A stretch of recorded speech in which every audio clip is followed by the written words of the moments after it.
तो शुरू करते हैं। त्वमेव माता च पिता त्वमेव त्वमेव बन्धुश्च सखा त्वमेव त्वमेव विद्या द्रविणं त्वमेव त्वमेव सर्वं मम देव देव। ॐ सहनाववतु सहनौ भुनक्तु सह वीर्यं करवावहै तेजस्विनावधीतमस्तु मा विद्विषावहै।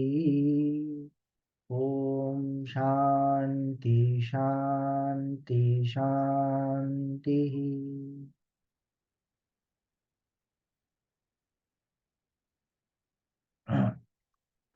तो हम लोग पूज्य शंकराचार्य जी के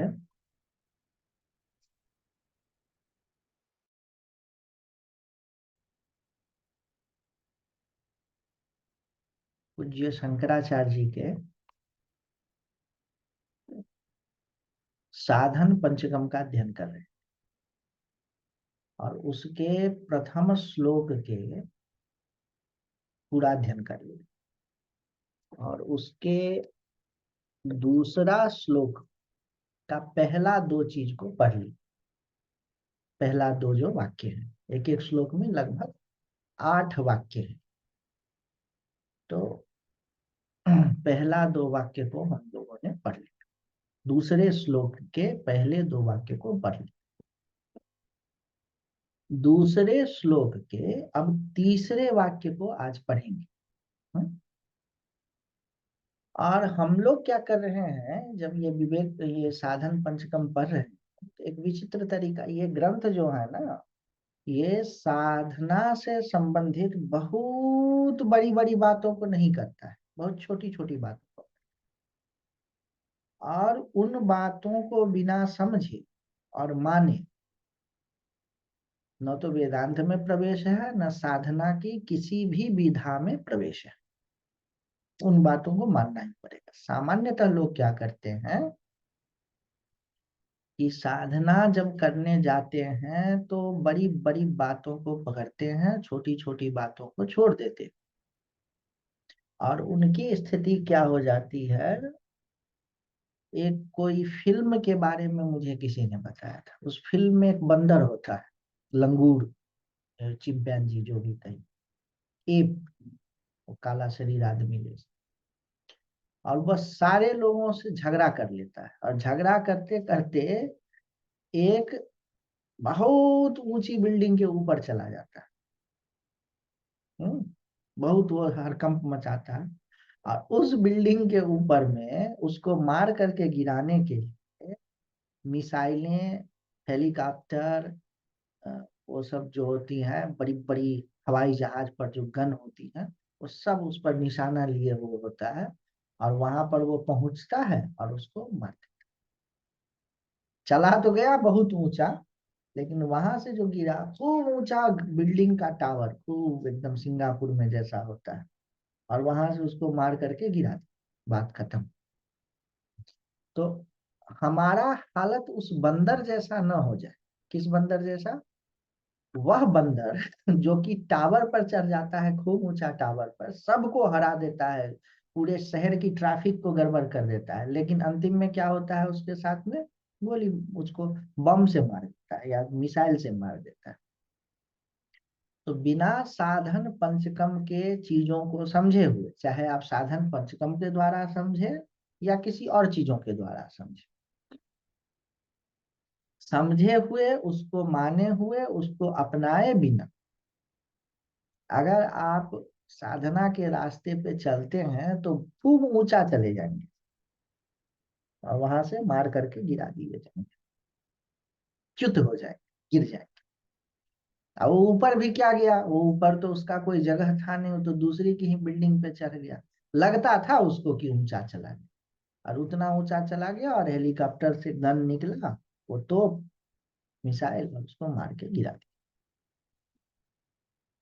तो ये है साधना की ये जो है फाउंडेशन है, साधन पंचकम में जो बातें हम लोग चर्चा कर रहे हैं। दूसरी एक बहुत जरूरी बात अभी अब समझना जरूरी है, वह यह है कि वेदांत में श्रवण नाम का ही साधना होता है। वेदांत में यह नहीं होता है कि श्रवण करके साधना होता है, कि आप श्रवण करेंगे, साधना के बारे में सीखेंगे, फिर अकेले में बैठ करके साधन करेंगे, नहीं। तो मनन, वह भी श्रवण रूप ही। वेदांत की दृष्टि में श्रवण ही अपने आप में साधना है। ये आप मत सोचिए कि जो 7:30 बजे से 7:15 बजे तक आप लोग कुछ सुनते हैं, इसको सुन करके नोट बनाया, बाद में उसका अभ्यास करेंगे, नहीं।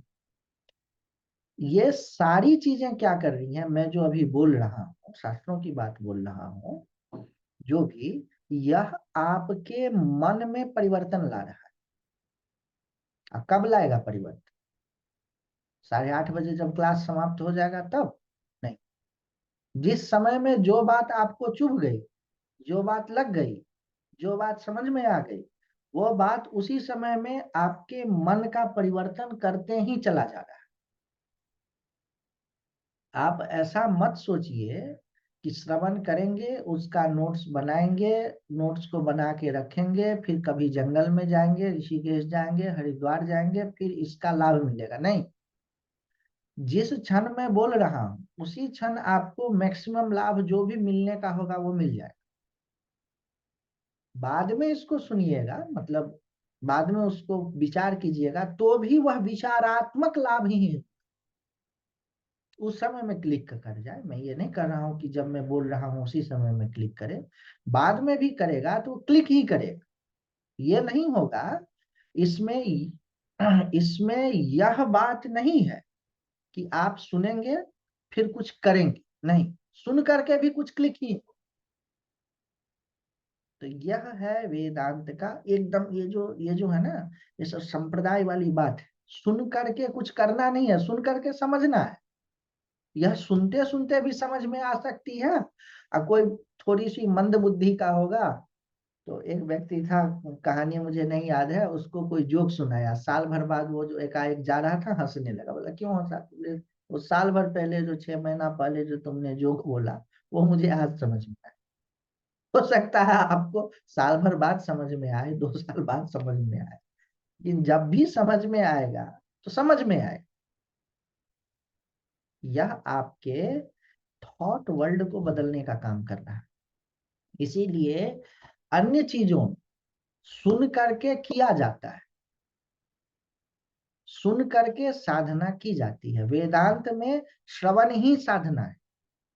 जो आप 7, 7:30 बजे से 8:15 तक ये जो सुनते हैं, यह वेदांत की दृष्टि से सर्वोत्कृष्ट साधना है।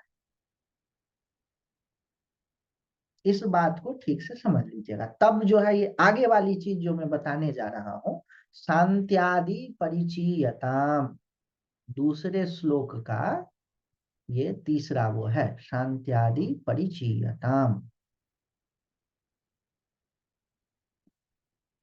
ये इसको खोजना पड़ेगा।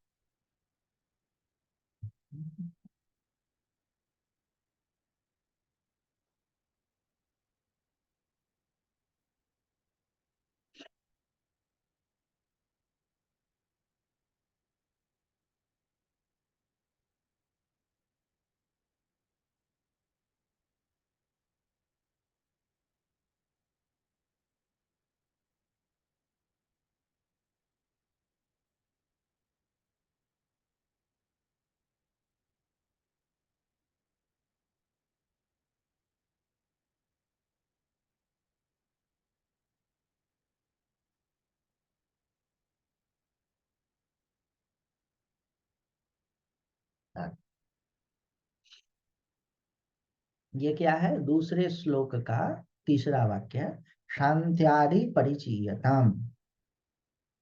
शांति, दांति, उपरति, तितिक्षा, श्रद्धा, समाधान, ये क्या है?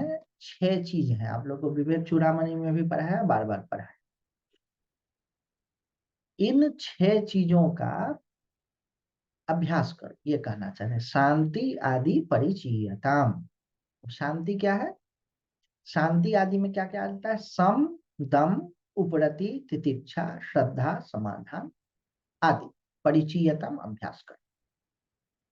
अब ये क्या है शांति आदि, पहले समझ लीजिए, फिर इसका महत्व समझिए। शांत्यादि से वेदांत में जिज्ञासु को 4 चीज होना चाहिए: विवेक, वैराग्य, इसको कहते हैं समाधि, सटक, संपत्ति। ये 6 चीजों का एक सेट है वो, और अंतिम में मुमुक्षा।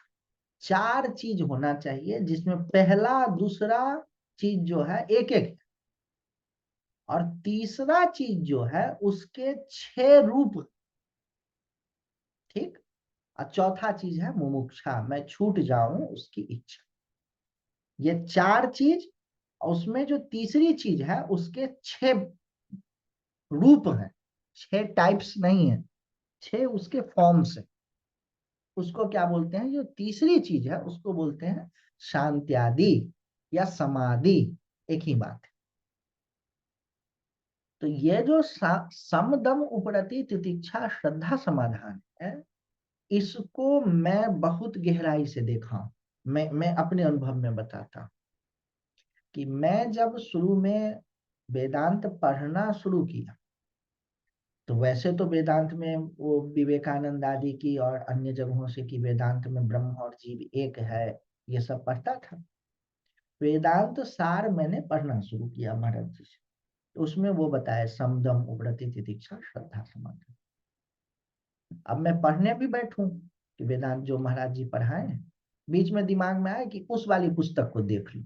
तो या उस समय में नया नया मोबाइल चला था, मोबाइल से किसको फोन कर, या कोई काम आ गया उसमें कर लूं। गर्मी ठंडी लग रही है, पंखा नहीं चल रहा है, लाइन कट गया है, और बनारस में रहता था घर से भाग करके, तो वो कोई भी इन्वर्टर वगैरह, गर्मी लग रही है तो बाहर चले गए। फिर आए कि ये क्या पढ़ने लगा, कृष्णमूर्ति तो सीधी बात करते हैं, रमन महर्षि का डायरेक्ट पढ़ते हैं, ये समदम में पढ़ने लगा, ये क्या करूं है? तो मैंने इस चीज को देखा कि नहीं, ये जो 4 चीज हैं वो बहुत जरूरी हैं, और उन 4 चीजों में जो ये सम, दम, उपरति, तितिक्षा, श्रद्धा, समाधान है, ये बहुत जरूरी चीज है। देखिए, सम का क्या मतलब हो गया? मन हमेशा इधर उधर घूमते रहता है। ये काम कर लें, वो काम कर लें, इस वस्तु को प्राप्त कर लें, ये काम को नियंत्रित कर लें, तो वो क्या हो गया? सम। वो क्या हो गया? मन का विक्षेप। और सम का क्या मतलब हुआ?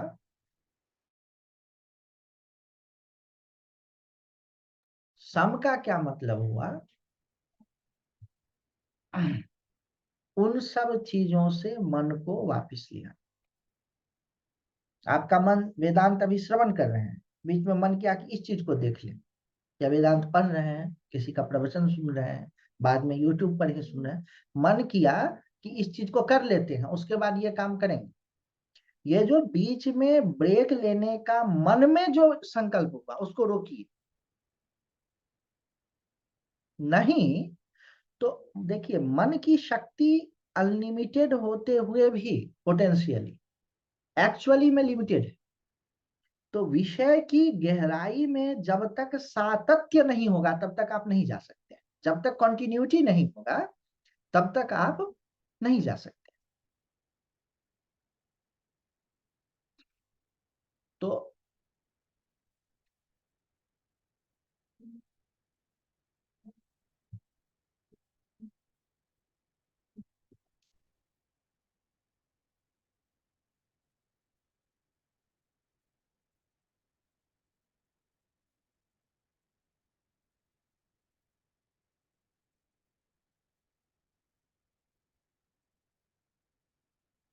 विषय की गहराई में जब तक आप अच्छे से, तब तक नहीं जा सकते हैं कि मन में कभी ये विचार चल रहा है, कभी वो विचार चल रहा है। उसके लिए क्या करना पड़ेगा?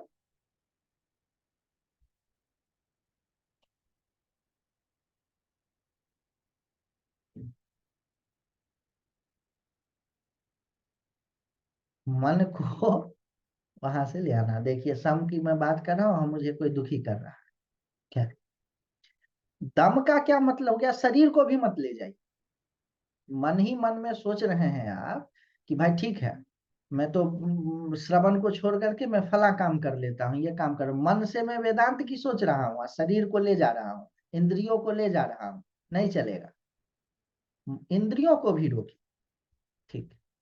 ये तो हो गया वैसे काम जो आपने तय नहीं किए हैं। श्रवण के समय में आपने तय नहीं किया। देखिए, अब धीरे धीरे अपने को टाइट कर रहा है। श्रवण के समय में आपने तय नहीं किया था कि फेसबुक पर मैसेज चेक करना है, लेकिन आप करने लगे। उसमें मन को रोका तो सम हो गया, उसमें शरीर को रोका तो दम हो गया। ठीक। कुछ काम ऐसे हैं जो कि आपने तय कर रखे हैं कि 6:30 बजे, साढ़े 7 बजे से क्लास चलती, और आपके शहर में कोई व्यक्ति आया हुआ है और उससे भेंट करना है। ठीक है। तो आपने क्या किया है? अब उस आप तो आपके दिमाग में ये प्रश्न उठेगा कि उस काम को तो कर लें। ये करें नहीं। जो भी अनावश्यक काम है, भेंट करना है, 2-5 मिनट के लिए भेंट कर लिया, 5 बजे भेंट कर लिया। तो जो भी अनावश्यक काम है उसको शुरू ही नहीं करना है। उपरति। जो काम आपने अपने लिए तय किया है उसी काम को कीजिए। बहुत लोग ऐसे मिलते हैं, पता चला रास्ते में जा रहे हैं, झगड़ा हो गया किसी दो लोगों का, अब वो थाना पुलिस हो गया है, अभी चल दिए साथ, चलो हम छुड़वा के लाते हैं। अनावश्यक।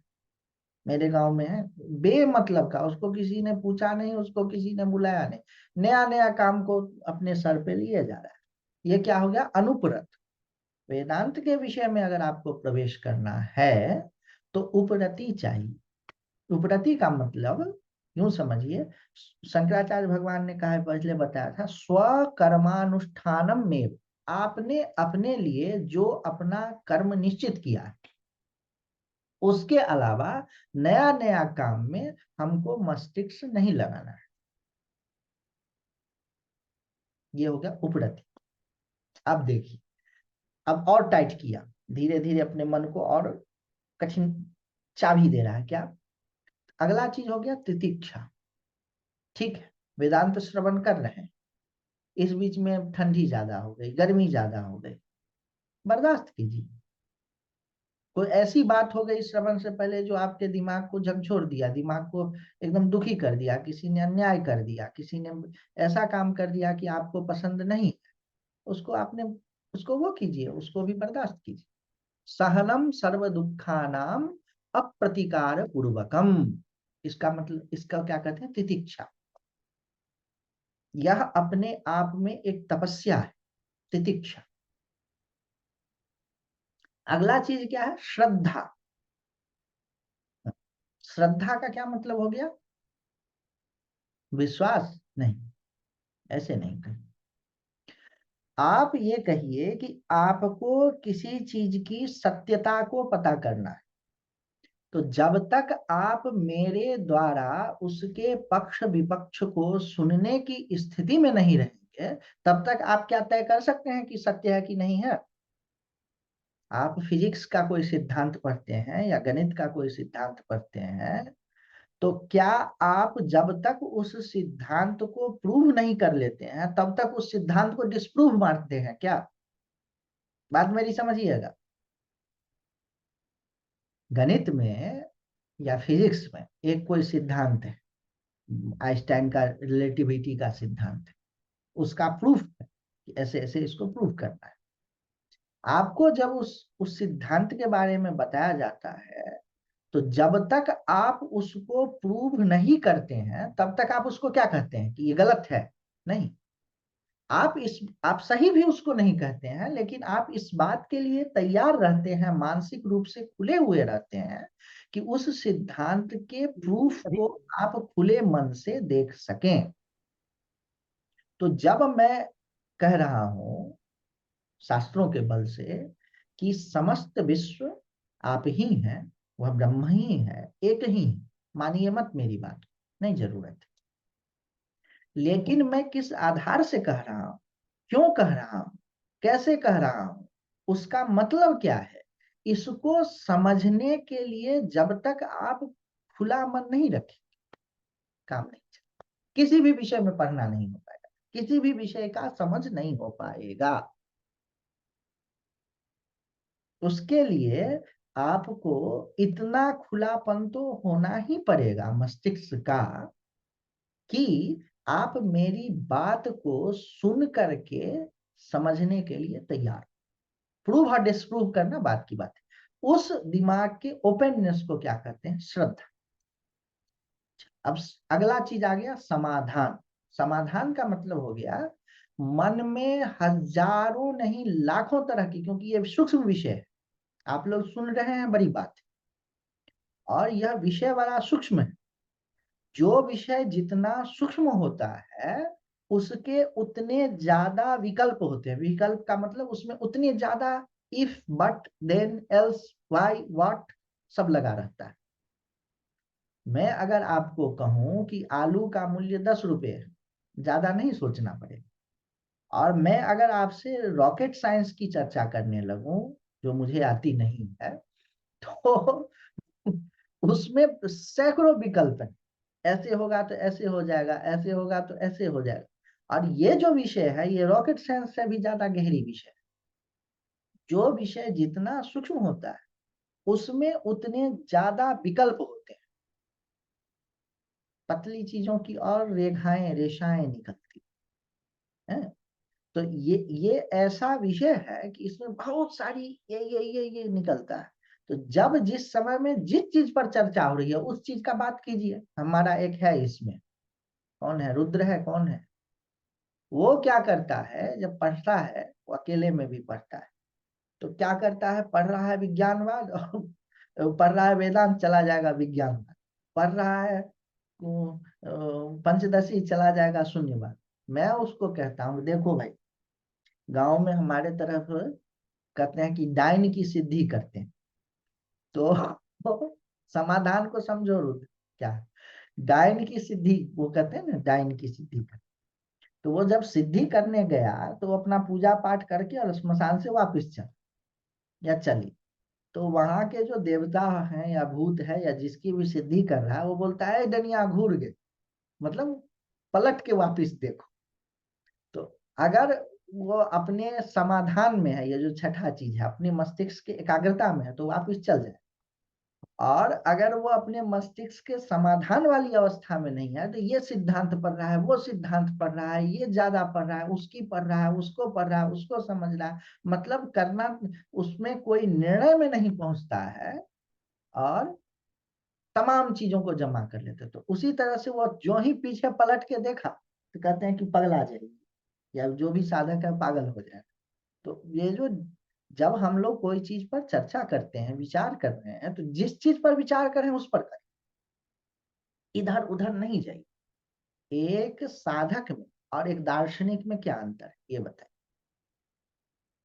साधक जो होता है ज्ञान मार्ग का, ये नहीं कि हमारे यहाँ जो ज्ञान मार्ग का साधक है उसका ये मतलब नहीं कि उसको मतलब जानता कम है और उसने बहुत ज्यादा जप किया है या बहुत ज्यादा उपासना किया, हम लोग उसको महत्व नहीं देते हैं।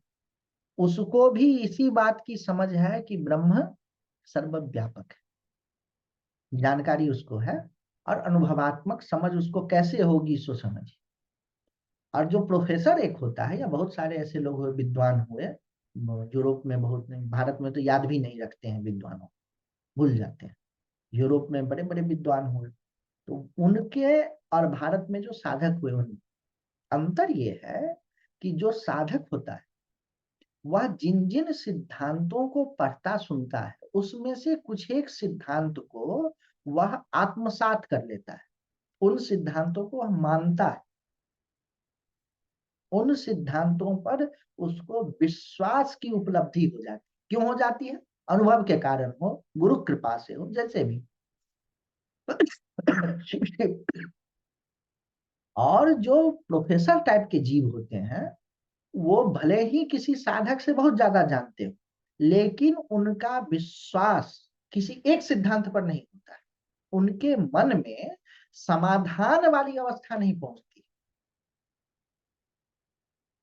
तो आपको प्रोफेसर नहीं बनना है।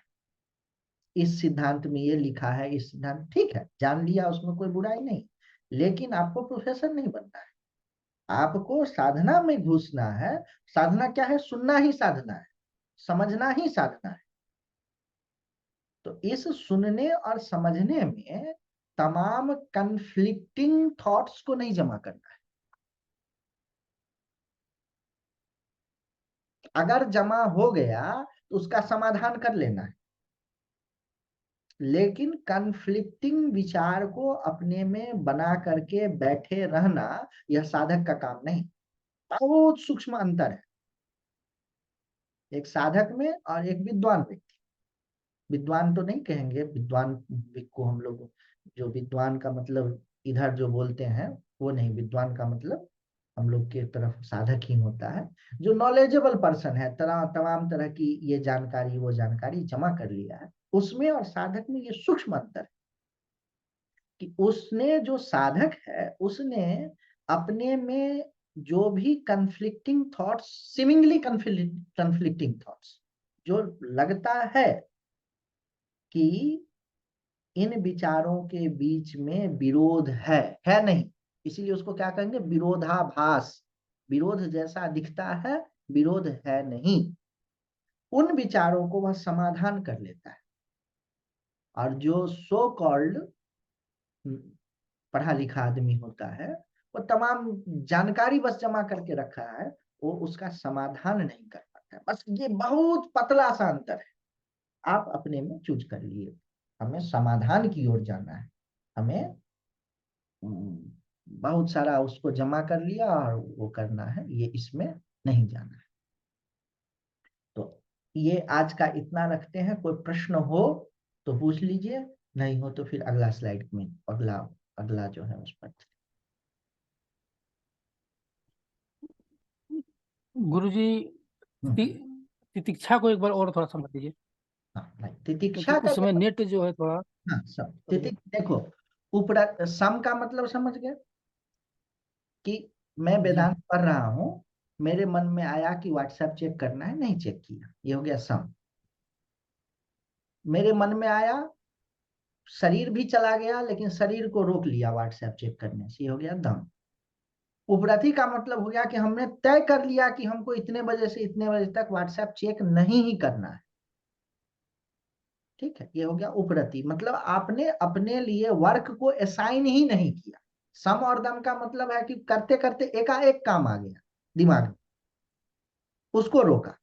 और उपरति का मतलब है कि अपने आप को किसी श्रवणादि व्यतिरिक्त, या जितना भी आपने अपने पर काम किया है उससे अतिरिक्त आपने अपने आप को असाइन ही नहीं किया, यह हो गया उपरति। तितिक्षा एक विशेष मामला ये है कि आप जो कर्म करने के लिए कमिट हुए, वेदांत श्रवण करने के लिए कमिट हुए, उस कमिटमेंट के दौरान सुख दुख, गर्मी ठंडी आदि जो कुछ भी आए उसको बर्दाश्त कर लेना। मैंने जानबूझ करके सुख और दुख दोनों चीज डाले, क्योंकि बर्दाश्त दोनों नहीं होता है। आप वेदांत श्रवण कर रहे हो, कोई बहुत बढ़िया घटना हो जाए, बढ़िया है, तो जी बौरा जाओगे, समझ है? जी बौराने का जी मतलब जी क्या? श्रवण छूट जाएगा और उस सुख वाली चीज में चले जाओ, तो सुख बर्दाश्त नहीं, इसका ये मतलब। और दुख भी दुख का ये मतलब गर्मी लग रही है, वेदांत श्रवण कर रहे हैं, लाइन कर, गर्मी लग रही है, फिर भी सुनेंगे। ठंडी लग रही है, फिर भी सुनेंगे। है, किसी से झगड़ा वाली स्थिति करके आए उस समय में दिमाग से निकाल देंगे। जी। है? अच्छा, तो इसका मतलब गुरु जी क्या उपरति और तितिक्षा दोनों एक ही है? उपरति में भी तो हम कमिट है कि हम यही करेंगे, और तितिक्षा में नहीं भी यही है कि हम यही करेंगे। नहीं, उपरति में क्या है, अंतर है, ये स्पष्ट ही अंतर है। उपरति का मतलब यह है कि आप नए कर्म को किसी पॉजिटिव चीज में नहीं जाएंगे। तितिक्षा का ओह, मतलब हो गया कि दुख आ रहा है उसको भी बर्दाश्त करें, या सुख का ओके। वेग आ रहा है उसको भी बर्दाश्त करें। उपरति का मतलब ये हो गया कि आप किसी को यह नहीं कहेंगे कि भैया थाना में तुमको वो हो गया, हमारी बड़ी पैरवी है, मैं छुड़ाने ले चलूंगा। ये हो गया उपरति। तितिक्षा का मतलब ये हो गया कि कोई आकर के दरवाजे पर गाली भी दे रहा है तो उसको बर्दाश्त करें। दोनों में अंतर समझ गए जी लोग? जी, हाँ, समझ गए, बिल्कुल। हाँ।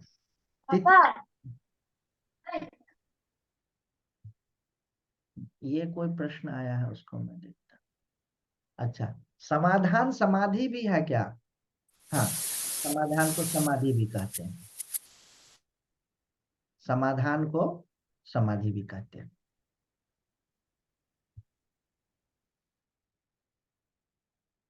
समाधि तभी होगा जब मन में कन्फ्लिक्टिंग थॉट्स नहीं होंगे, क्योंकि हम लोग क्या मानते हैं? ज्ञान समाधि को मानते हैं, शब्दानुविद्ध समाधि को मानते हैं। वो समाधियों का प्रकरण है पूरा का पूरा ना, वो एक पुस्तक ही है दृग्दृश्य विवेक, उसमें पूरा समाधियों की चर्चा की गई है। हमारे यहाँ जो समाधि होती है वो शब्दानुविद्ध समाधि होती है। शब्द के द्वारा गुरु जी ने बताया कि तुम ही ब्रह्म हो, और उस शब्द ही अपने आप में समाधि में लेता चला गया।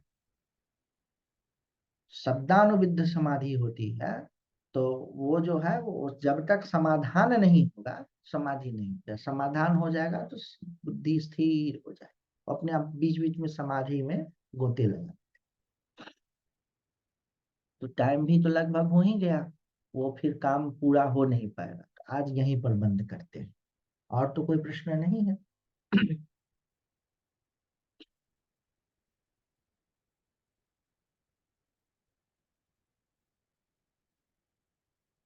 ओम शांति शांति शांति।